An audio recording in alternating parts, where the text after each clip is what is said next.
What you're looking at right now is the current state of my dream game. I started developing it in my free time almost 2 years ago.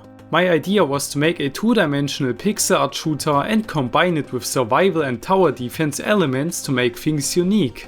Now, almost 2 years later, we have come quite a long way and the game has gotten pretty complex. However, one very crucial part of my original idea is still missing after all this time. There are no tower defense elements in the game whatsoever. The game features an RV that acts as the player's base, but enemies ignore it and there is no reason to defend it. Right now, the game isn't in the state I always wanted it to be, and it doesn't stand out at all. It is just a generic shooter with nothing special about it. So, in this video I am going to implement the fundamental tower defense mechanics, like enemies attacking your base, placeable defensive structures and much more to lay the foundation for the most important gameplay aspect of my dream game that has been missing all this time. But before I could do that, I had to get some issues that were ruining the game out of the way.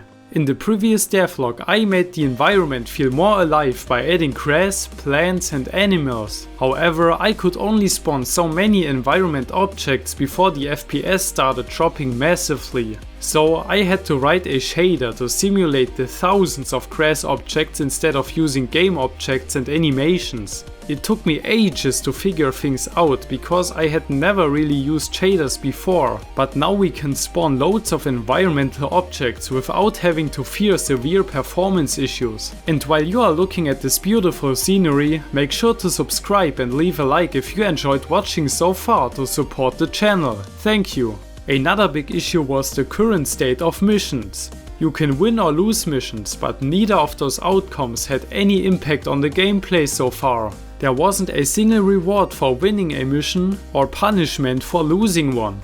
I mean, there are loot crates you can destroy for some passive rewards, but this feature wasn't enough to make successful missions feel meaningful in any way. So I had to come up with an actual reward system to make this part of the game finally feel complete.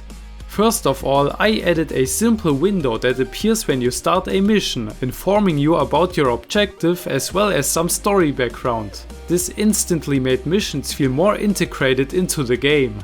After that, I wrote an algorithm that generates a random amount of rewards once you complete a mission objective. I added another pop-up window that shows you a list of all the rewards you just earned.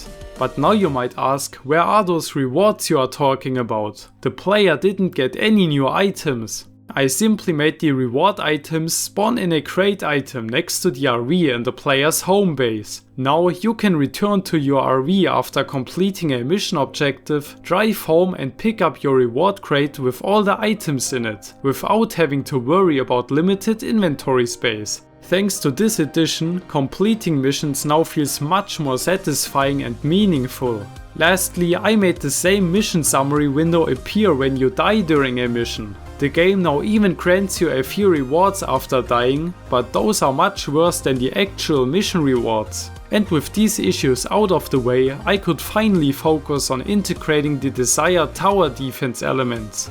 I quickly gave the RV a health bar and integrated it into the UI so you can always see the current status of your RV. I also had the chance to remake the player's health bars while I was at it, and I took it. I made them much smaller and moved them into the corner of the screen, and now they look so much better because they don't block half of the screen anymore. I then gave enemies the ability to target and attack the RV instead of the player, with a certain probability that changes depending on the enemy type. As you can see, some enemies now target the RV, so you have to pay attention so that nothing gets too close to it. The RV will have a fair amount of health points, but you instantly lose the mission once it gets destroyed.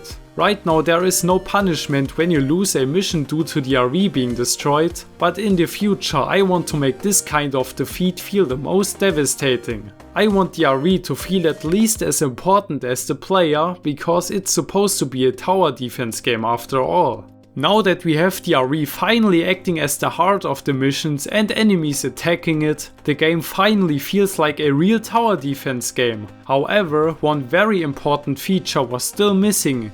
You can usually place down your own defensive structures to defend your base in tower defense games. I gave my best shot at drawing a turret, but it ended up looking like a bar stool. I changed its look soon after, but first I wanted to focus on its mechanics. I copy-pasted the player's shooting logic and applied it to the turret with slight modifications, but for some reason it just wouldn't work. After what felt like decades of debugging and bug fixing, we finally have a decent turret that spots enemies in its range and shoots at them. Now, all we needed was a system to let the player place down objects like the turrets on the ground. Luckily, implementing this feature was fairly easy because I prepared for it a while ago. And just like that, I turned my dream game into a shooter with actual tower defense elements, making it unique and so much more fun to play. Now, the project finally starts to feel like the dream game I always wanted to make. Sure, the turret still looked incredibly bad, so I quickly made a new improved version. And just like that, I already covered all the important changes I have done since the last time. This year I am focusing on more regular but slightly shorter uploads. I hope you are satisfied with that. Make sure to subscribe and leave a like as well as some feedback in the comments down below if you enjoyed watching. And don't forget to check out our Discord server. Have a great day and see you next time.